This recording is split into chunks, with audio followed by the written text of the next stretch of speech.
What's that? Yeah, we can think of something. So we'll start. The first person who can get up to this podium and tell me who my friend is that played in the ukulele.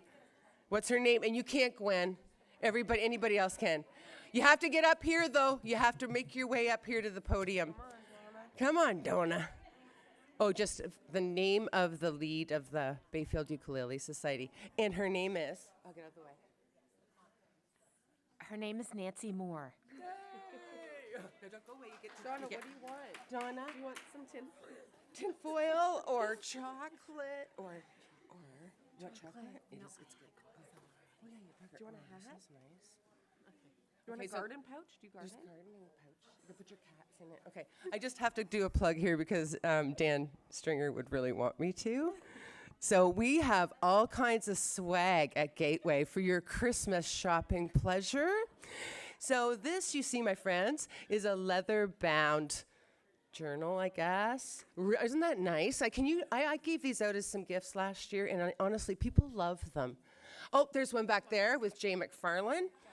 Shameless self-promotion. So there's some really nice gifts. There's some toques. We've got these beautiful leather-bound.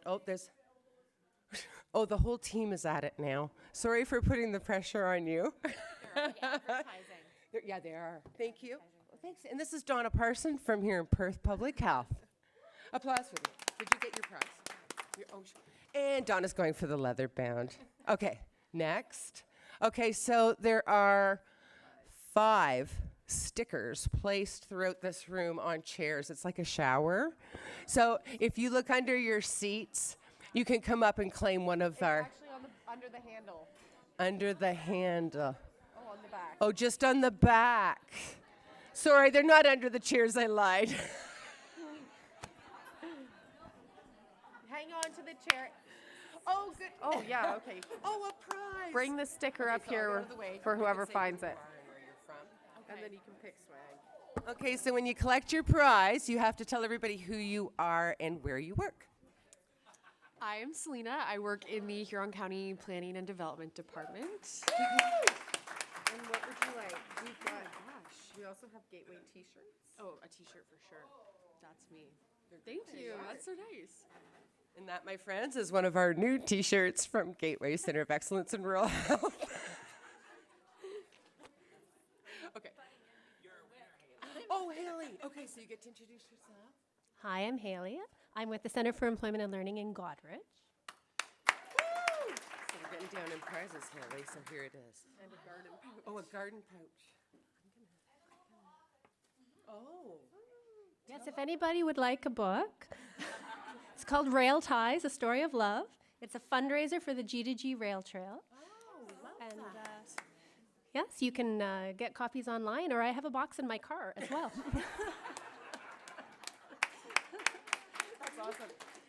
Okay, so we said the day was about community and economies, so you see what's happening here. Okay, and you can introduce yourself. I know who you are, but... I'm Rick. I work for Huron County Economic Development. Yay, Rick. Okay, so we're down to just a few things. Garden, you have a beautiful garden. I do, but And it's a toque. it's winter out there. It- I don't it know is, if you've noticed. It's damn cold out there. So these toques are $20 each, and all the proceeds go to Gateway. Okay, I'll stop now. I'm just kidding. Okay, so are we done? Shoot. It's like an infomercial of some kind. And Gwen. Oh. Yeah. Oh, you found it. Now, what a good citizen. Oh, is that her there coming through the door? Is that Kelly? Do you know who it is? Is there one more thing? Yeah, there is. Oh, you've got more toques. Yeah. Oh, well then, Do you want to take a toque? Or we have Gateway chocolate also. I can't pick for her now. She can come back. She can come back. You're going to keep going with We'll more keep going. prizes? I'm going to be quiet now. And actually, first of all, did you enjoy your lunch? Was it all right? Yeah, thanks to the Mitchell Golf Course. I'll tell you, they've been amazing to deal with from I hear from my colleagues. I didn't do much dealing with them. But so it is time for Heather Keem again. And this is my favorite part of the day because we're all going to get to just spend the afternoon talking with each other and planning. So welcome Heather back, and I'm out of here. No more talking. Bye. All right. I'm going to let the food digest, and I will chat with you a little bit more, and then we're going to do some group work in the afternoon. So this afternoon, we are going to do some thinking around our current work. And then we're going to walk through asset-based community development, which I couldn't have asked for a more beautiful introduction to it this morning from the other folks. I didn't know it was going to be mentioned that many times. And then we're going to reflect and see what we can alter, what we can stop, or maybe start doing in our communities going forward. This is a solutions event, and so this afternoon is going to be about solutions. So I want us to think about a mind shift in how we work in our communities. Traditionally, it's about servicing the consumer. And the consumer is your client or the person that you're working with or the community. And we do to or for them. And by the end of this afternoon, we are going to build a community table. Normally, and I'm gonna, a lot of the stories and references I have will be from my 13 years in public health and how I went into community. I took the table, I brought the food, I set it, and then I asked people to come. And I realized that I did it all wrong because I brought the wrong table, the wrong food. And you know what? They don't want chairs. They want to sit on the ground. And so I came with a perception that I knew the solutions, and I did to and for the community. And so I'm just going to tell you my story, and hopefully you'll see a bit about your work. And probably nod and go, oh yeah, I've been there, done that. Whether you are organizing a social event within your workplace, or you are organizing something in your community as a volunteer, or you're doing it as part of your program and services. But this was me. New graduate, coming out of school. I got a job at a health unit. And I was really excited. I was going to fix community. I was going to make them eat healthy. I was going to make them be physically active. I was going to help them with mental health and stop smoking. And so I did what any new graduate would do. I went to the data, to the best practices, and I decided on a cooking demonstration at my desk. I did all the planning. I organized and paid some folks to come in to teach. I got a dietitian and put up posters and advertised. And this is what happened. It was mostly just me. There was 30 people who showed up out of 63,000 people that could possibly show up. And so I was deflated and exhausted. And I did so much work and so much investment in this and not made a difference at all. I started to become frustrated and I lost my passion for community work. I felt like I was just working for little results. There was so much to do and not enough time and resources. And when you're working in municipal, every election there is a new what? A new mandate, a new thing. Or I was between a rock and a hard place because I was a municipal staff person, but my program was governed by the province. And so when that election happened, the shifting of funding. And so when funding cuts happened or I got shifted, the program ended because I was leading it and doing all the work. And so I was like, there's got to be a better way to do this work. I researched and I went to workshops, and then a light bulb came on. I was doing it all wrong. That's where my saying, "There's moves at the speed of trust in relationships." I went into the community, and to be honest, I didn't live in the community, I only worked in it. So I went into the community as an outsider, and I didn't take the time to build trust and relationships and find out who were the chefs that could do the cooking at the demonstration, who were the farmers that could donate the food versus buying it at a big box store. And so I needed to build a sense of belonging within that community and understand and see the gifts and the assets that were in that community. So instead of being a superhero and flying in and throwing money and programs and all that stuff, I just needed to stop, and I needed to open up my 2 eyes and my 2 ears. And so I meant having conversations and not being a salesperson and trying to get buy-in or sell my product, which was my program or my activity. And so I worked on building the trust and the relationships. I started talking with folks. I had 100 cups of coffee and listened to what was the issues and the problems. I had to navigate because our epidemiologist said, no, you need to be working on fruits and vegetable consumption. And I said, well, in conversation with the community that you want me to go into, teenage pregnancy was the most significant issue that they were facing. So why would I force them to come to a cooking demonstration? Maybe there was a better way of working with nutrition in the teenage mom, working with nutrition with the child. And yeah, I'm not going to see any change in the next 2 or 5 years, but in 10 years and long term, we were making a change instead of that instant change. And so I soon realized that by changing the way I worked, focusing on the individuals and those who made up the community with their gifts and their assets, I was able to change and be more of a supporter and not a doer. And I was really bad here because that's me having conversations, and that's me stopping to be a superhero.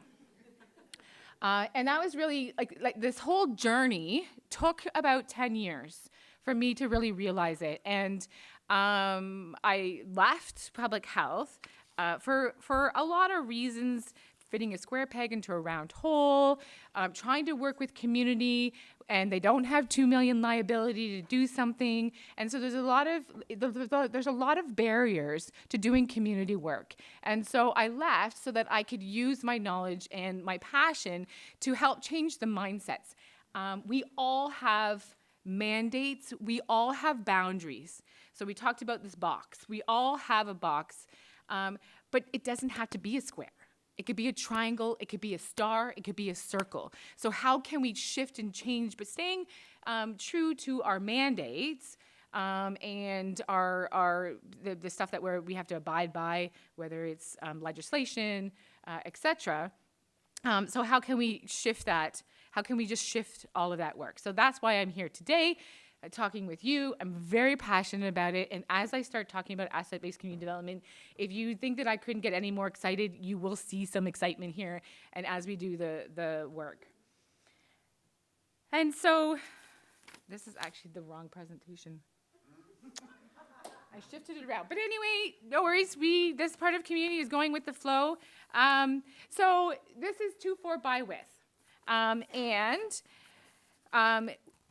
There's no right or wrong way of being in community. So when we're doing to community, that is when I went in and I told them we were doing a cooking demonstration. I did to them.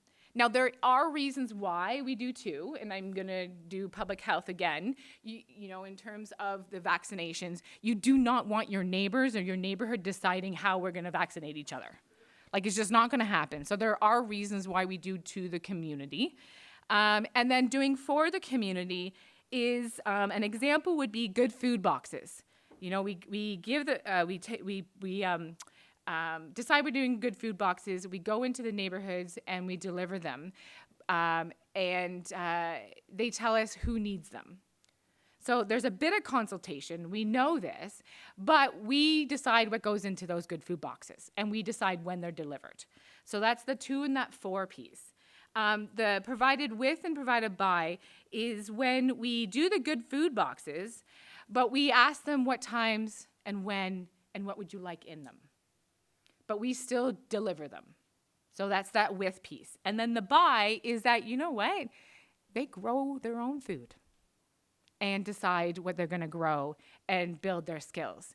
So the 2 and the 4 is a deficit way of looking at a community. And the with and the by is the asset way of looking at community. And so when I say deficit, this is what we see. This is our traditional way. So we go to our epidemiologist, we go to the stats person, and we say, pull the stats on this community.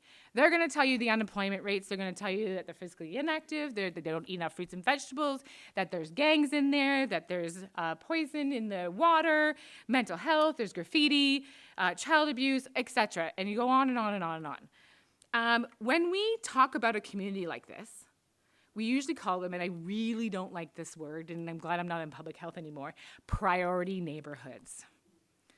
Once we label somebody or a neighborhood, we make them invisible, because then people only see that priority piece that they lack. And so I don't think we should be labeling people. We need to be like talking about them as gifts and as assets. And so that's the community that has great gardeners. That's the community that has whatever. Instead of the priority neighborhoods and ones that we need to focus on because they have the most needs in the community. And when we talk about it as deficit, we really damage the relationships that we can make in the community. Because if I'm going to come into the community and I say, listen, folks, you really suck. They're going to be like, well, who are you? You don't live here. How can I relate to you? But if I come into the community and say, you're on the lake. You have this park. I hear you have a great youth basketball team. Then they're going to start to relate to you a little bit more because you're talking in a more positive way about their communities. When we do a deficit way of thinking, we foster dependency on systems. So you are food insecure. So we're going to provide you with food. We're going to put a food bank here. We're going to do good food boxes. And so they don't need to do anything because you're going to do it all for them. So we create this dependency within our systems. We create a poor image of the community. So as soon as you say Jane and Finch, what do people do? Right? Because we've created this image of this community, this neighborhood. And then look at this. How many of you would buy a house in this neighborhood? Probably not, right? So we experience this hopelessness. Where would you even start to provide some hope in this community? So what we need to do is we need to shift the narrative to an asset-based narrative. How do you know what you don't have until you know what you have? When you go grocery shopping, you usually look in your cupboards and you create a list of the stuff because you know what you have. I don't need Parmesan cheese because I can see that. Or I need bread because it's not on the shelf. So it's no different when you're going into a community. You need to find out what is already there, what is strong in that community, what do they already have? And then that's when you see what's missing or what it doesn't have. And so I told you about my story about being all in the community. This is what I'm doing in Burford right now. Is that first call out, that first day, the first thing I said is, I love Burford. And if you love Burford just as much as me, join me. I started on a positive. And then during that session, we didn't sit at tables. We had, I called it open space. And we talked about all the events that we had. We talked about all the groups and associations. I wanted to know the beer drinking garage club. I wanted to know the knitting club, the wine clubs, like all of those little clubs that people come together. And so we mapped out that. And then we mapped out assets. What do you have? Like, where are the carpenters? Where are the electricians? We mapped out those. And then we had done a survey. So I was at that station, and it was a rec center survey, and I begged and begged and begged, and I got one question on there that I brought forth, which is, what is your hope for Burford? So everything was positive. And so then I presented, and our hope for Burford is we want to be a small town, we want to be a small a rural community with growth. So we want that small town feel, but we want with growth. And then we're going to have to dive into really what that means. And then I did have some people who started talking about some negativity in our, and it was around the development. And I said, you know what? Do you love what you just said about Burford? Well, no, I love Burford, but, and I said, no. This is all about what we love. If you have something that you don't love about Burford, let's have a cup of coffee. So we're keeping it that positive. And then from there, we have grown, and we are now working on building a little town square, which we never had. And so asset-based community development. So this is all about assets and just really shifting our narrative from what we don't have to what we have. So not what's wrong, but what is strong in our community. And the origins of asset-based community development, I'm going to actually say, and this is like first time publicly, is that the origins actually come from Indigenous culture. And the way that they are in community, and they bring community, and they do community. Asset-based community development was developed by two white men who are now in their 90s, so it is older. However, what they did was they packaged it in a way to help us understand how we can shift. And so in the 1980s, it was a 4-year journey, and they reached out to a neighborhood that had issues of unemployment, teenage pregnancy, poverty, and lack of housing. And they did a survey, and they asked them, tell us a time where you felt like you were in community. It was a very simple question. And what they came out was that there are assets in a community. There are ways to gather information from communities. There are ways to be in community. And so their conclusion was that, the major change or social change is that we need to stop creating the narrative where community thinks they're going to be saved. And with this divide that we're having right now and all the crises, I hear so many people saying, government, what are you going to do for us? How are you going to fix this? And I'm going to ask you, how many times have you seen government do it right and do it the way you want it? Not many, right? So why are we putting all our trust one way? It has to be, and like I said, it has to be a 4-lane highway, and we all have to take responsibility in making change. And so the asset-based community development approach is really about bringing the assets together, mobilizing the community, the individuals, the groups, the associations, to come together to realize that they have strength, that they have the capacity, and they can make change. And so I'm a glass half full person. A lot of people, my husband's like, you're always looking at the positive side of things. I said, well, it's the only way to look at things. And so when we think of the glass half empty, we think of people with deficits and needs, and they become clients. We serve them. We fix them. But if we think and identify people with gifts and assets, they become citizens and they lead. So what I love about the assets is no matter who or what you are or where you are, you have a gift to contribute to your community. There's nothing too big, there's nothing too small. So another way that you could look at, and I like this chart for organizations and those who work in organizations, it helps to understand the difference between asset-based and deficit-based. And so if you think back to me doing my cooking demonstration, I was really trying to change the community by doing a service, by adding something more to my community. Where I asset-based would be changing the community through the residents and the citizens and supporting them in doing what they wanted to do and how they want the change. The role of assets. In a deficit-based, assets are system inputs. It's a matter of data collection. And this is my biggest beef with asset mapping and asset-based community development is we get to the point where we identify, we gather all the assets, and then it goes into this beautiful report, and you're like, look at this. And then it sits on a shelf. And we still go back to the way we were. So an asset way is that it's really about the relationships. And I said you need to be a detective, but you also need to be a puzzle person. You need to love puzzles. You need to love to be able to put the pieces together and make connections. That's what asset-based community development is about. And a lot of our roles, so when I said about being exhausted, I had so much to do and I couldn't get a lot of it done, is because I was trying to do it all. But imagine if I was able to shift to support the community to do for themselves, and then I did what they couldn't do.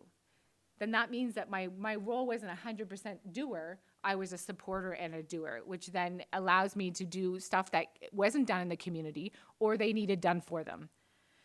And then lastly, the evaluation piece. So service is an outcome and it's measured by stakeholders.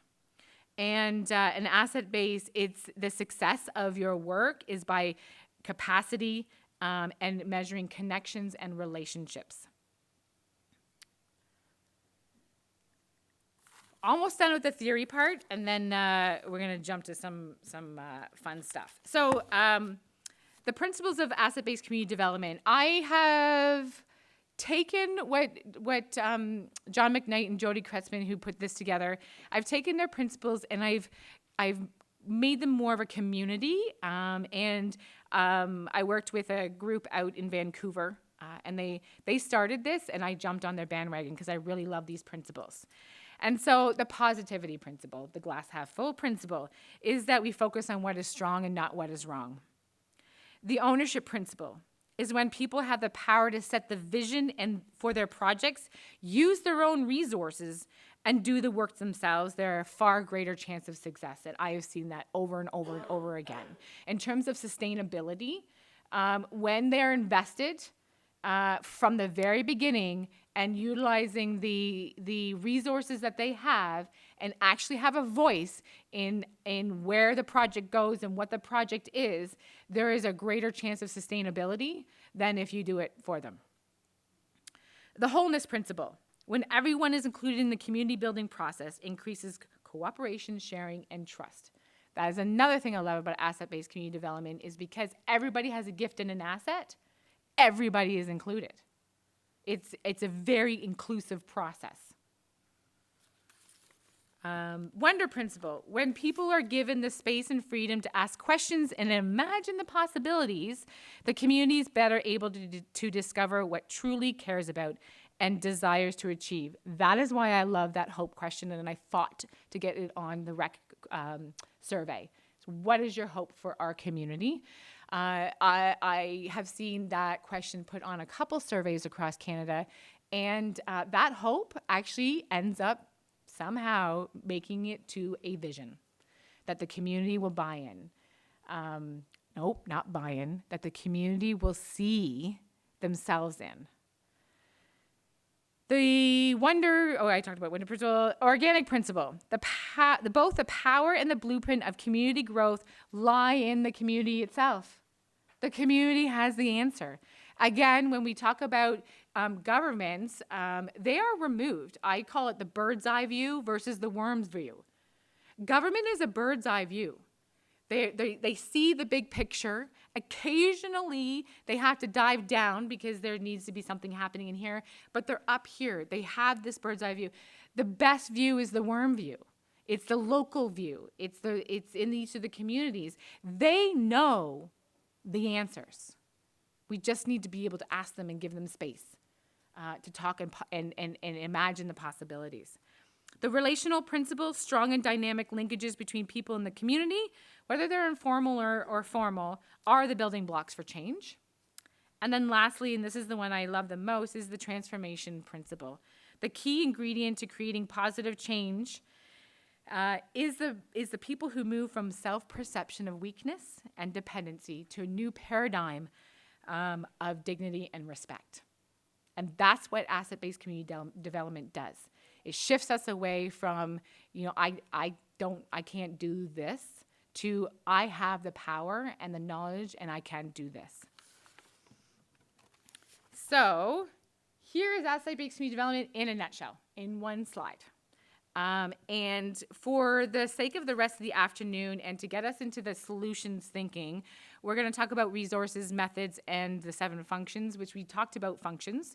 And I threw that question out in the morning because we're going to talk a little bit more about what they are in the afternoon. And then we're not going to go into the evaluation piece because I don't know about you, but to me, evaluation is boring. No, only kidding. That evaluation is really hard, and I think it's a whole afternoon in of itself. But I don't want to focus on that part of it. And so when they did the survey of the 3,000 people, these were the 6 common resources that came out of it. And then when they asked them questions about, well, how did these resources come out? These methods of discovery, welcome, portray, and share, and celebrate, and vision were all the common things about how it all came out. And then they asked them about how did your story about being in community change you? It was these 7 functions, and they changed in either health or they made the community more secure, the ecology, the parks, the ground, economy, food production. We all know the saying, it takes a community to raise a child. Here's another saying, we don't have a youth problem, we have a community problem. Love that one. I got lots of sayings if you ever...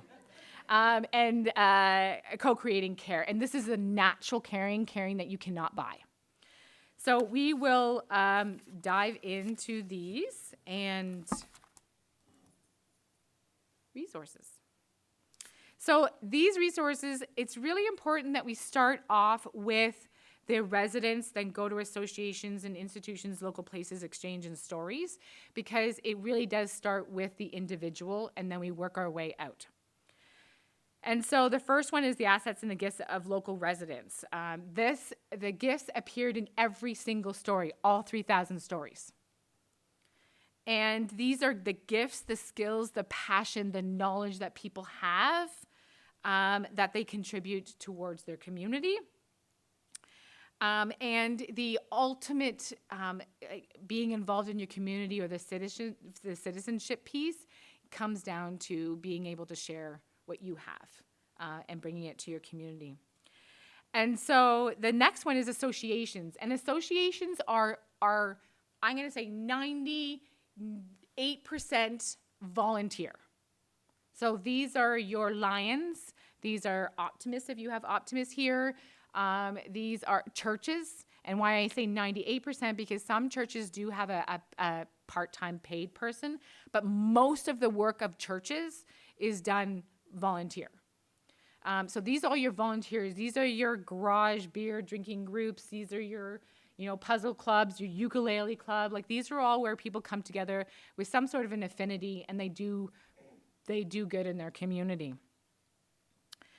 The third asset is local institutions, profit, not-for-profit, and government. And so you got church, schools, public health, United Ways, neighborhood centers, those sort of groups. And then the fourth asset is the land.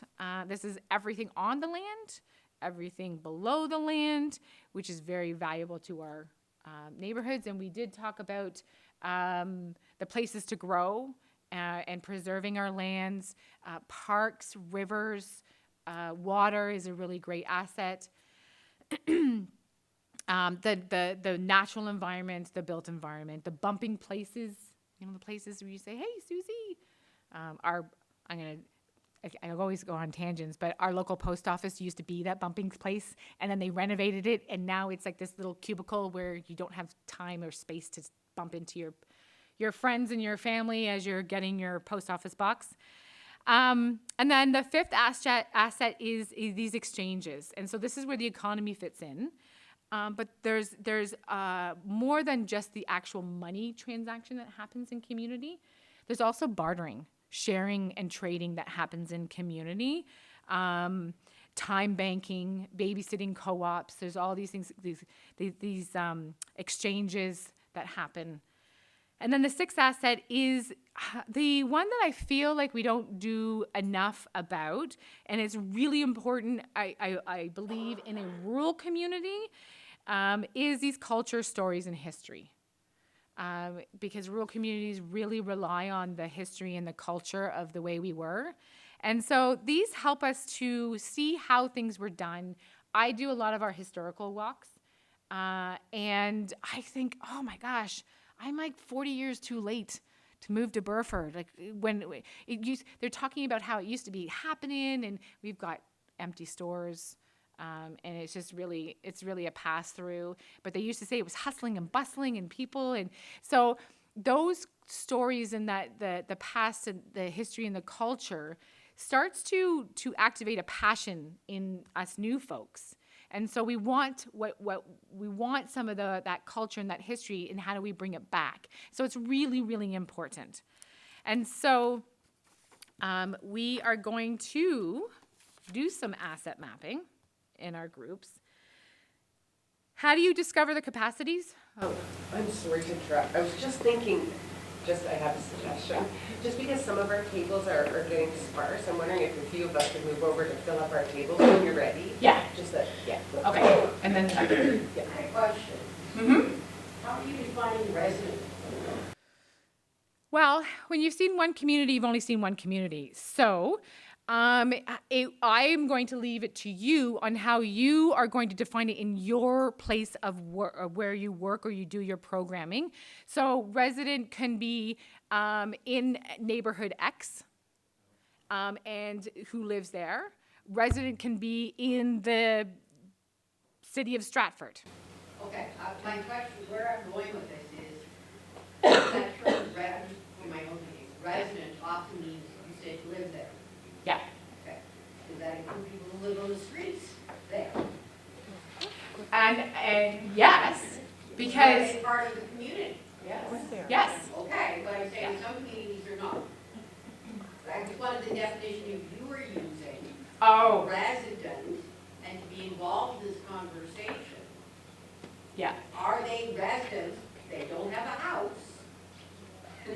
Yeah. They live on the street, or they live in Tent City, or wherever. Mm-hmm. Are they residents? Are they welcome residents in the community as well? Yes. Or are they just passing on, we're gonna pass it on to Burford, or Stratford, or, you know what I'm saying? What? We don't have anybody homeless in Burford. We can't see them. So I am up here because I'm not in your communities. I'm up here using it as a blanket statement. Just like community, I am using it as a blanket statement. You are needing to work on how you're going to translate that into your work and your community or your neighborhood. I think if you asked a homeless person, they're going to say, I do have a home and it's a street, and this is my home. So so I'm up here being general, but you have the hard work of translating this into your context. Okay, thank you. I usually say that in the very beginning, but I got too excited. But I usually say that I'm here as a generalist. So you're probably wondering, okay, yeah, great. How do we find these gifts and assets in our community? There are many ways, and these are really great questions. And I've worked with groups across Canada and have helped them craft these questions and put it onto surveys and into their conversations. So there's these 4 questions. There's actually 5. I didn't put one on here. And the 5th one is, what groups do you belong to or volunteer with? Because that's how you're going to get to find where the beer garage drinking club is.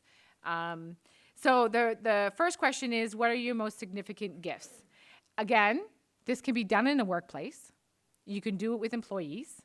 That could be your community. What is your most significant gift? And this is the ones that you were born with. This is a hard one to answer. Usually your friend will answer it for you, or your sister or your mother or whatever, because you'd be like, well, I got nothing natural here. So like a beautiful voice or an athletic skill, my son can listen to a song and play it on the piano. That's a natural gift. What are your most significant skills? So these are things that you've harnessed over time, that you've learned. So I hated Excel, was forced to take an Excel course. I love it. I could probably show people how to use it. I crochet. I could teach people how to do a chevron Afghan. Don't ask me anything else, but I can teach you that one. So these are these skills that I've harnessed over time. I am a gardener. Don't ask me to do fruits and vegetables, but give me your flower garden and I can make it beautiful. Passions.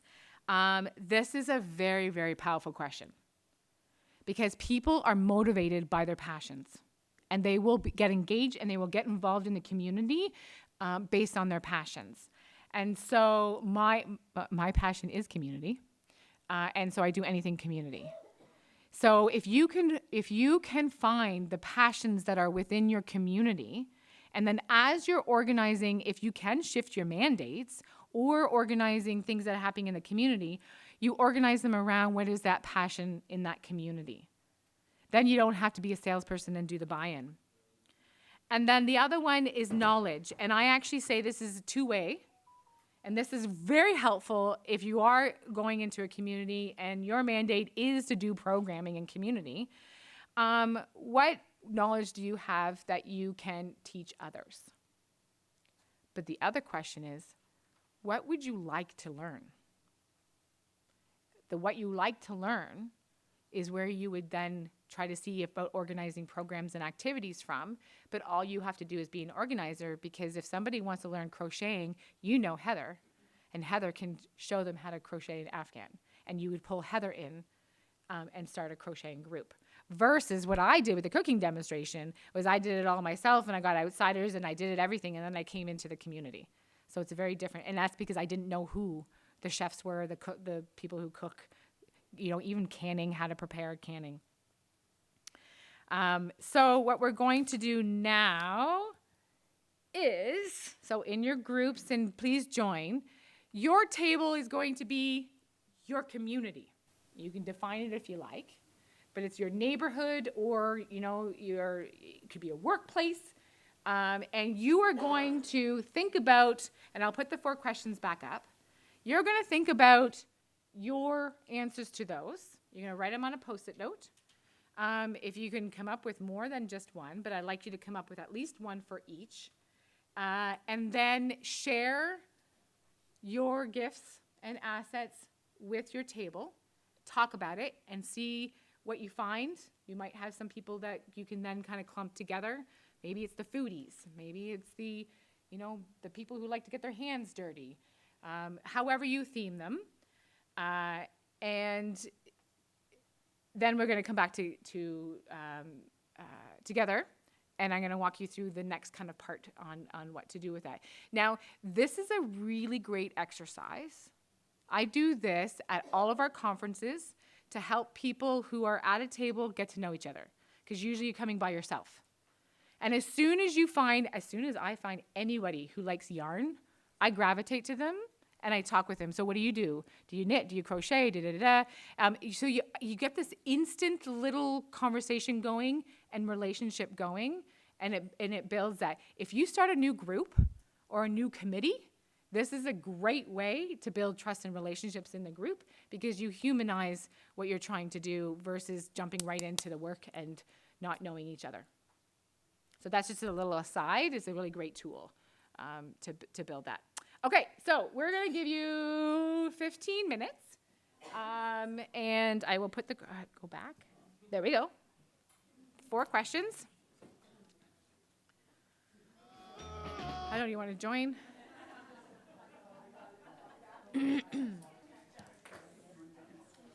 All right, I'm going to, at least one group. How was that? Was it easy? Was it hard? Was there any ahas? What did you learn? We're a great group right here. That's what we learned. We're a great group. Now, do you know each other? No, well, we didn't. You didn't. Really? Not well. No. Yeah, we knew of each other. And so now what do you think? I think they're gonna form a band. They're gonna form a band. The next Spice Girls. Go on the road next week. The group in the back there, what did you find? You got lots of Post-it notes.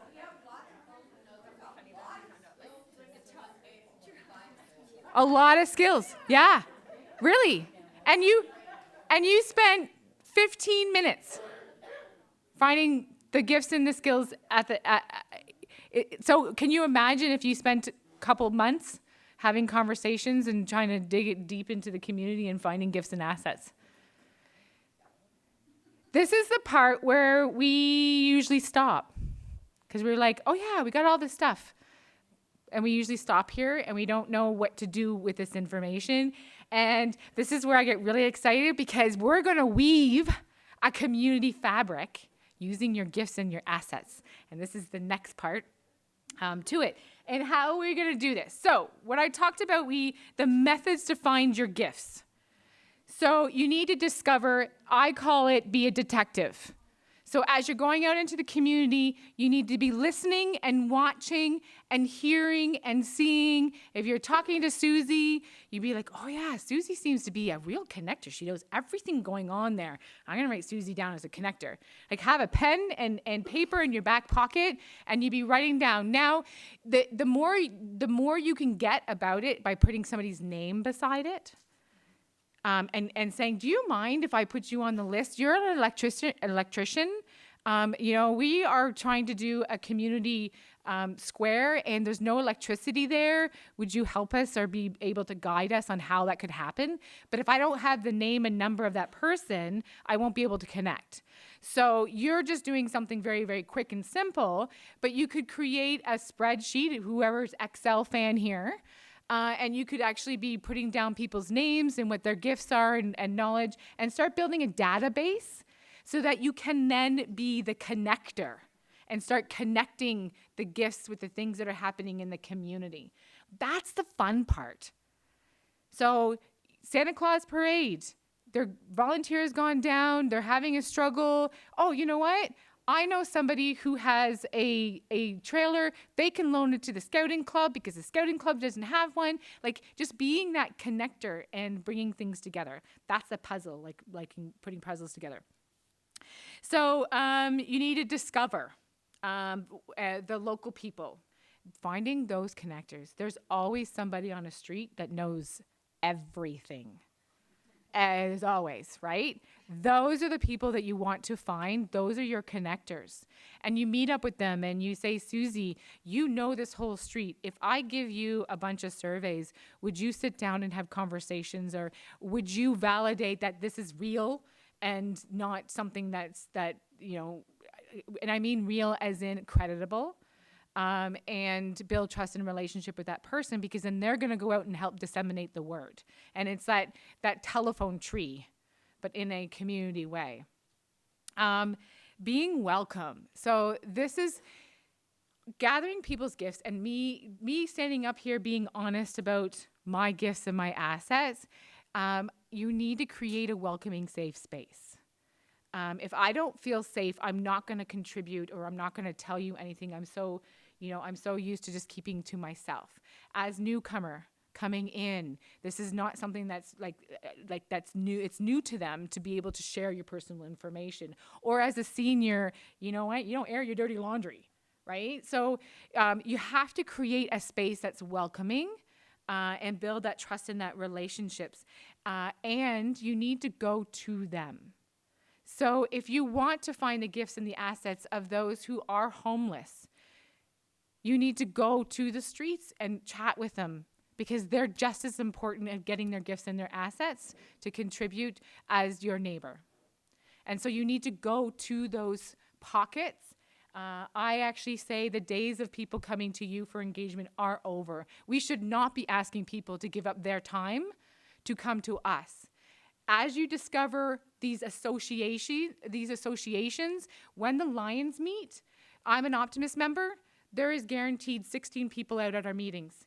You come onto our meeting, you've got 16 people there that you can chat with. instead of me having to do another meeting on top of my Optimist meeting. So really, again, it comes down to that creativeness. When I was doing my Healthy Communities plan, when I was in public health, I got onto every agenda possible. And that is how I got the word out. And I started with 0 people understanding what Healthy Communities was, to 92 people, and people coming to me saying, how do I get on this?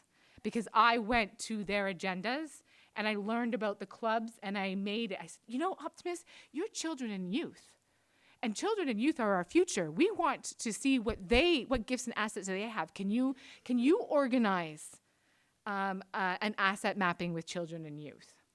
So it's about that discovery piece, being welcome, portraying. So it's identifying those local assets and letting people know about them. So did you know that Mitchell has a huge gardening club? And then you connect them. So it's actually like portraying, so letting people know about what's already in the community. The other one is sharing. And so how many of you have borrowed a cup of sugar? Yeah, it's going back to creating the environment where we share. And it's okay to knock on your neighbor's door or a business and say, you know what, I need toilet paper. I ran out and there isn't any. And so it's this going back and sharing and bartering. Seeds is another one that's starting to pop up now. I'm seeing more seed sharing. So it's this intentionally doing things together. There's a great, and I will give Bonnie, it's like a Saturday Night Live skit. And if you talk to your grandmother, when somebody knocked on your door, because that's what people do, you got out the best china and you got out the bundt cake and you got out the coffee and the tea and you were welcoming. Now somebody knocks on your door. Are they gone? Right? Like, we do not socialize anymore. And I'm also hearing about at the workplace, what is it called? Desk bombing. Coming to your workspace without letting them know you're coming. Like those pop-ins, or just walking by and saying hi. I was like, what? Desk bombing. So this whole, this sharing and being intentionally with each other. Sorry, I'll call it time, but I have an incredible story I wanted to really. Oh, sure. My grandma's dead now, but she lived in the same small town of Well, happens to be Elizabeth. She shared with me when I was a little girl, and it stuck with me forever, about that idea of sharing. During World War II, when there were ration tickets, there was no way a woman could feed her family in any kind of a healthy way with the ration tickets she got. There just wasn't enough to go around. So her neighborhood, on their own, all the wives got together. They decided they were all going to get their ration tickets, and each household, each woman got certain things. One woman got bread, another one got butter, another one got meat. And then that week, they would all, 6 or 7 houses, these women would all get together. They made gigantic meals, divided them into 8 households worth of these full meals, and put them in the icebox. So that entire neighborhood fared very well compared to other parts of town, because they decided not to go against each other, but to help each other. Yeah. And that's, when you say sharing, that's what I'm thinking, with the toilet paper. Like, it blew my mind. It was such a different way when I was growing up. Nobody felt that way. And my grandma, that's the way it was. That's how we all made it through. Yeah, yeah. And it's going from a me society to a we society. We were a we society, and we've kind of shifted the pendulum to a me society. And how do we shift that back? And that's another whole conversation in of itself. That's I and we. Community has no I. And then shareable moments, and then celebrate. So we have to celebrate our communities, celebrate our work. And I always say that every time you take from the community, you need to provide a celebration to that community. So go back into the community. This is what I gathered. This is what I found. Does this resonate? Am I on the spot? Like, am I on the mark with what we found? And let's celebrate what we have here. And food, I say, why have a meeting when you can have a party? So have a party and bring back what you find. And speaking of celebration and sharing, Vicky's got something. Vicky laughs, everyone.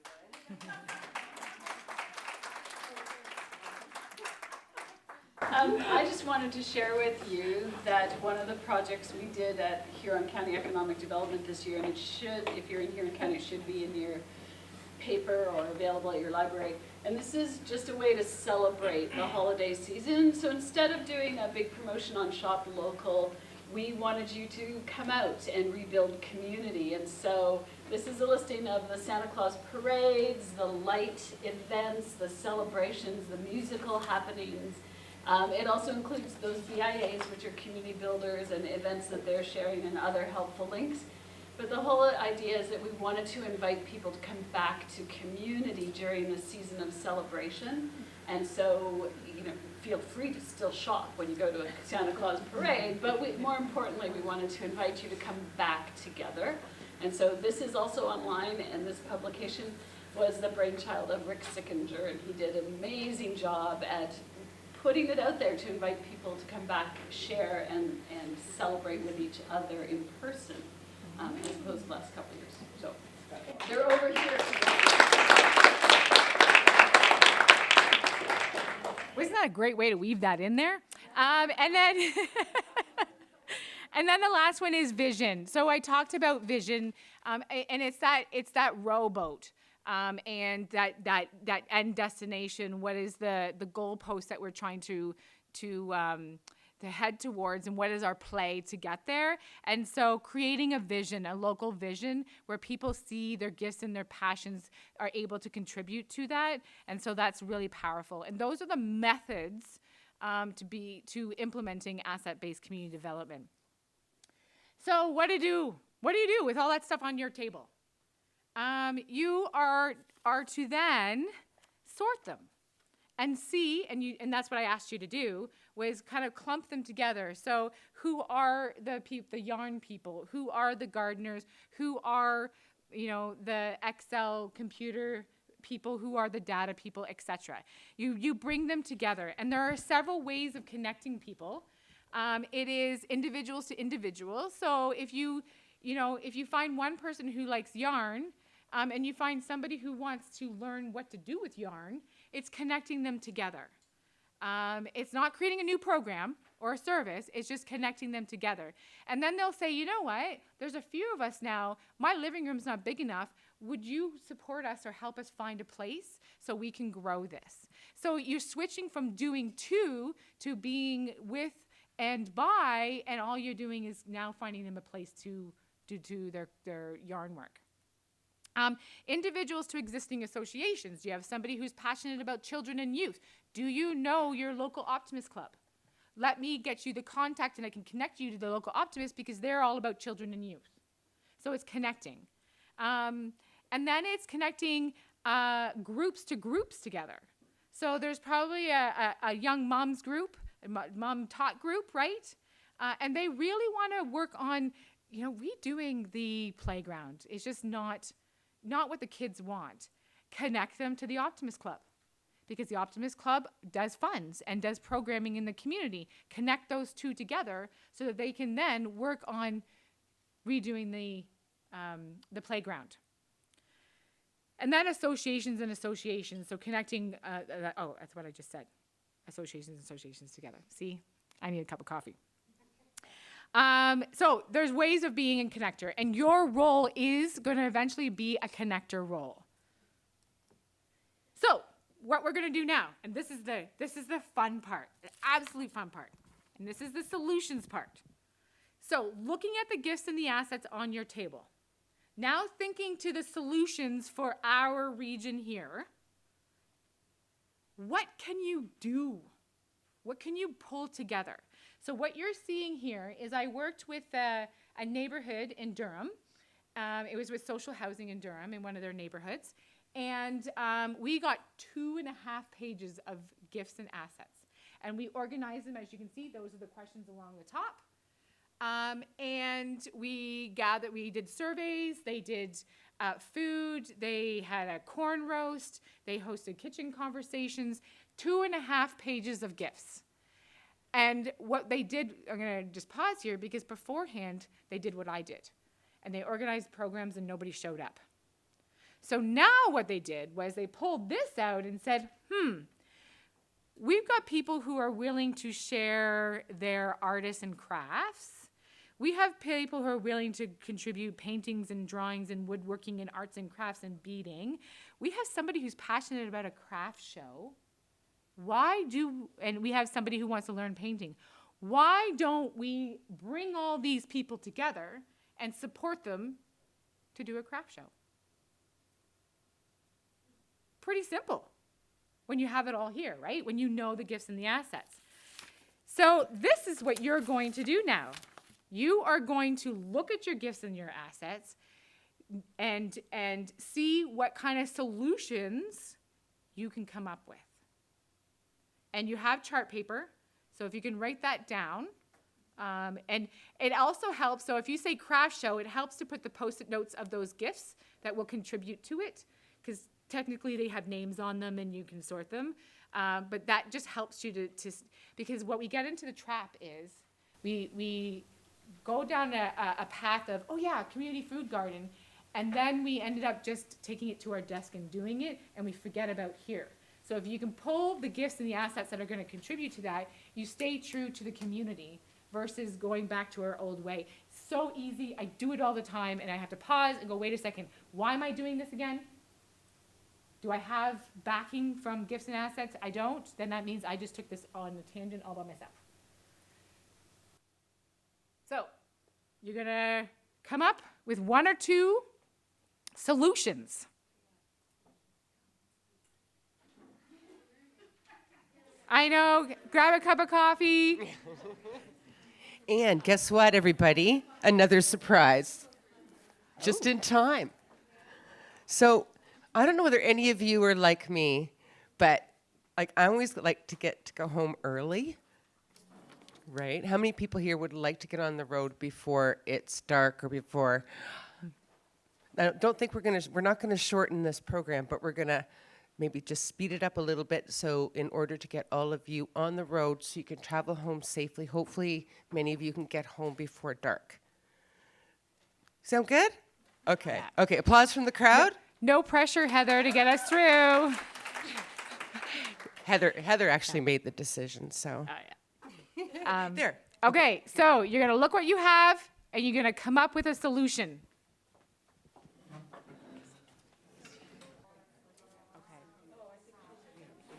If you need a little context, a solution about the topic today, community and economy.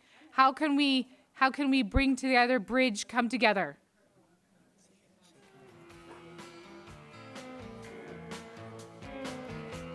There's wall space if you want to stand up and go to a wall.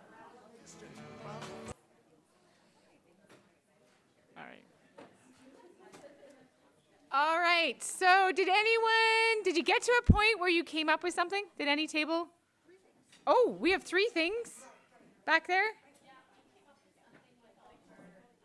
Do we have a microphone? Sorry, it's hard to. Ellen's falling down on her job. Okay, who's talking? Come on, Ellen. Who's talking? Back there. Oh, Donna. Donna. Oh, Donna. Oh, Donna. Oh, Donna. Okay, there you go. So we had a good chat about all of our skills and passions and assets, and we came up with the Reconnection event. So we're focusing on holistic health and environment so that we can draw a lot of the rural community who might be interested in, environmental issues, as well as when we think about the whole holistic person.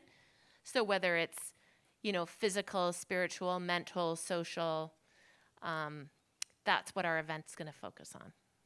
Cool. I love it. That's awesome. How about this table here with the 3? Alan. You're fired. Ellen's old. Who's going to talk here? Okay. Okay, so we came up with three things based on the first is a support network, a person-to-person support network, because we had people who were interested in or had skills and gifts of listening and patience and family and community, those sorts of things. I don't know if I'm doing this justice. You're good. Am I good? Okay.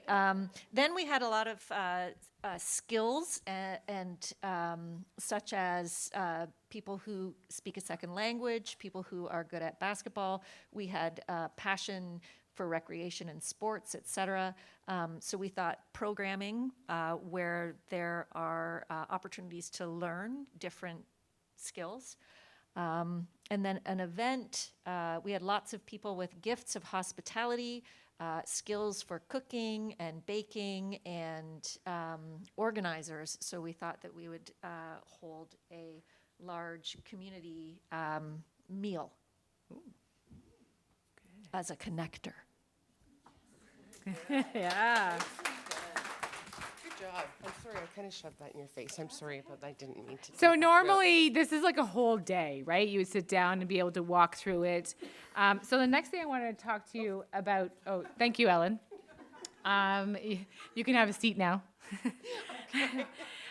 So I'm going back to the 7 functions. So the other thing that they learned through the 3,000 stories was that what are the functions of community?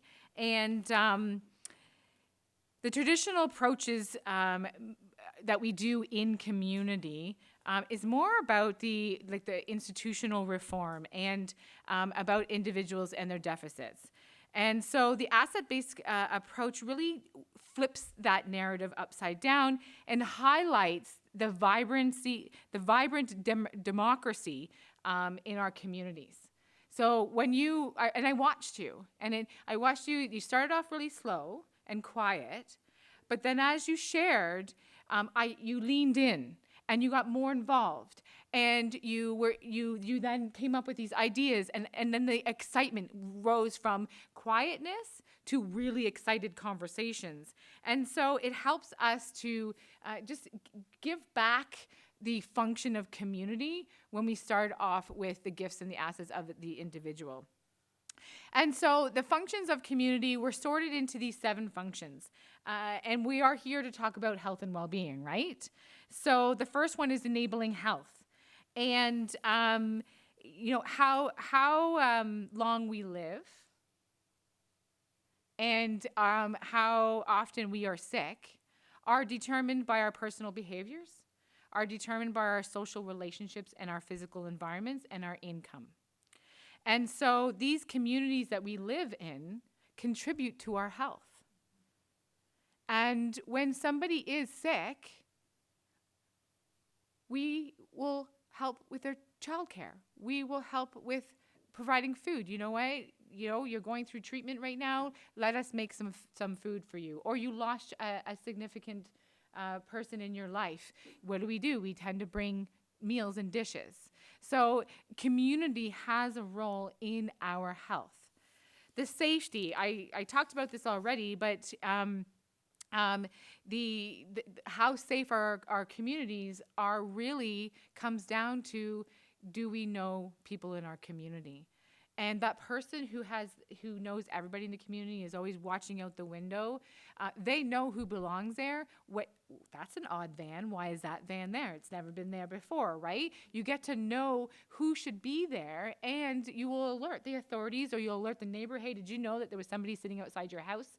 And so the more that we get to know each other in our communities and build that sense of community, the safer our communities will be. The ecology and taking care of our lands is a community function. How many of you have gone on walks and you've picked up garbage? It's a community function. We didn't go, I'll just let the city pick that up, right? And so the ecology is our role, and we have a role to play in it.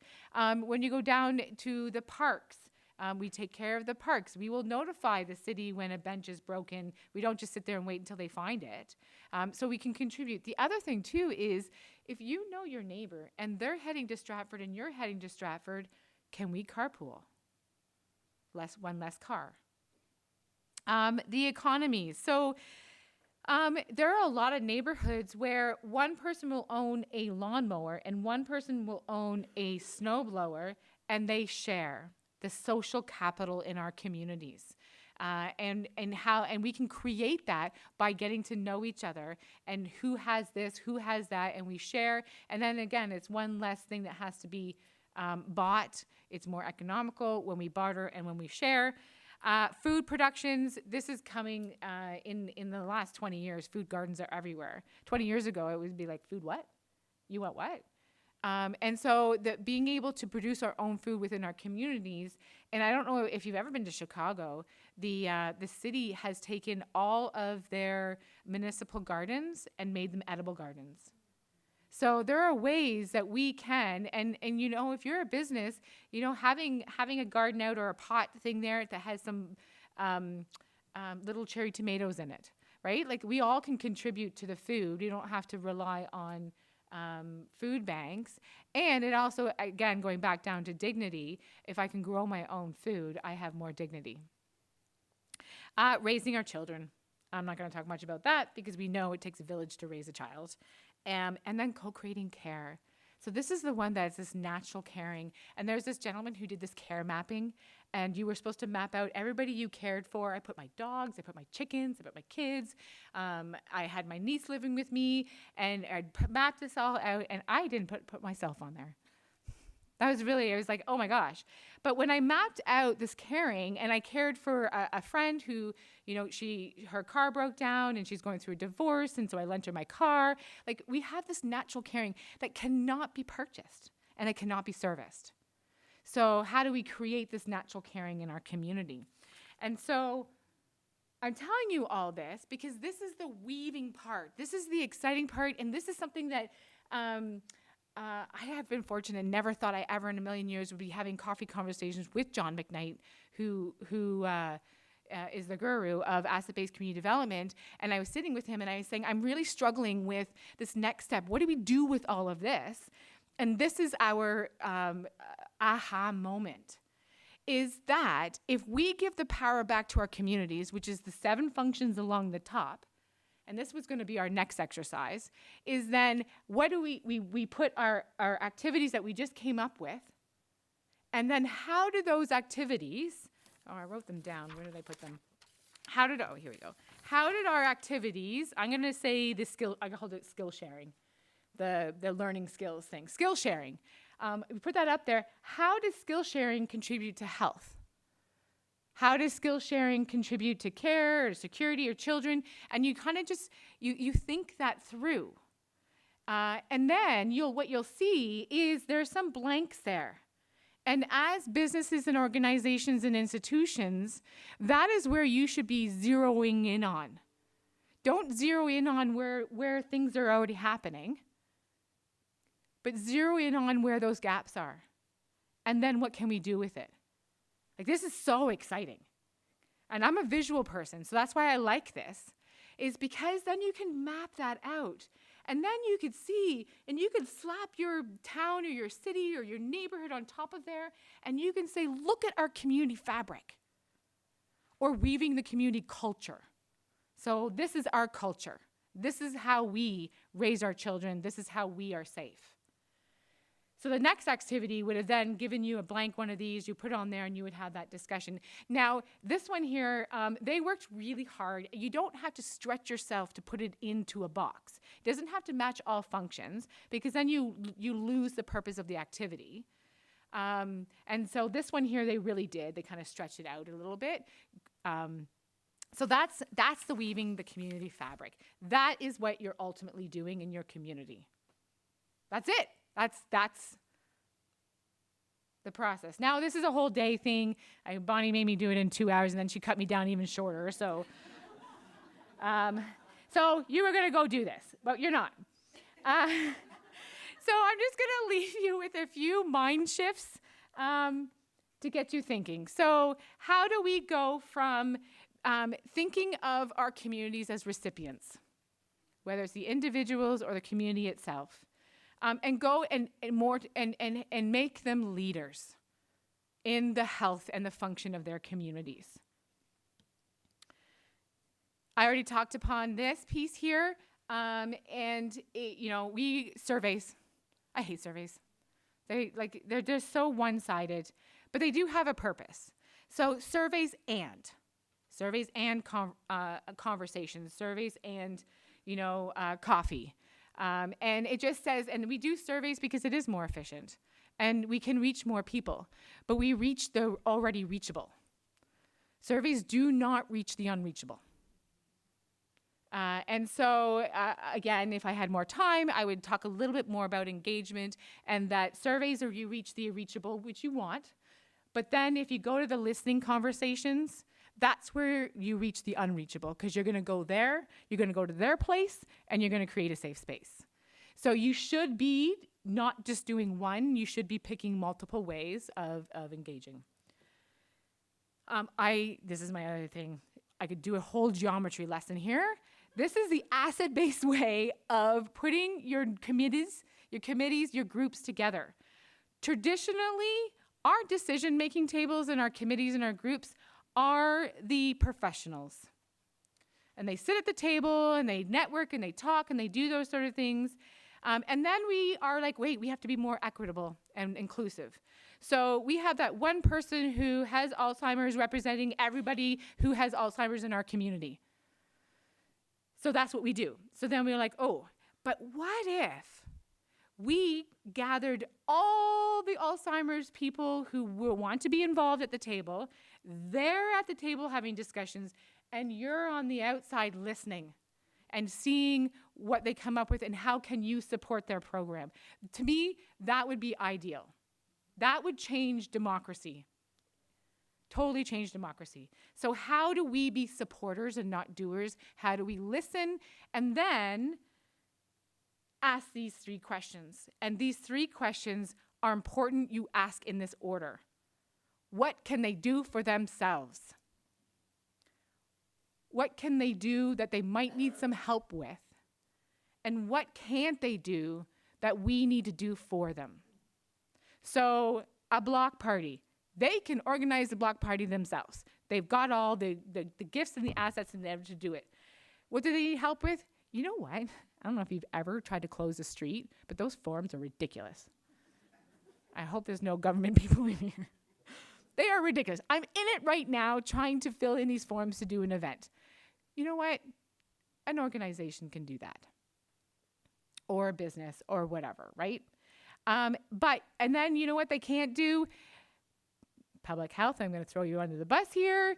But when you have food, you have to make sure it's heated right, da-da-da-da-da. So you know what? Maybe you bring the food and you get it because you can keep it heated and you've got the appropriate things.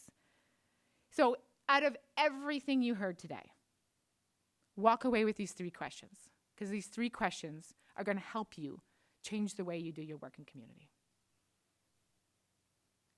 And if I had a mic in my hand, I would do mic drop, meaning I am done, and I'm going to ask Bonnie to come up.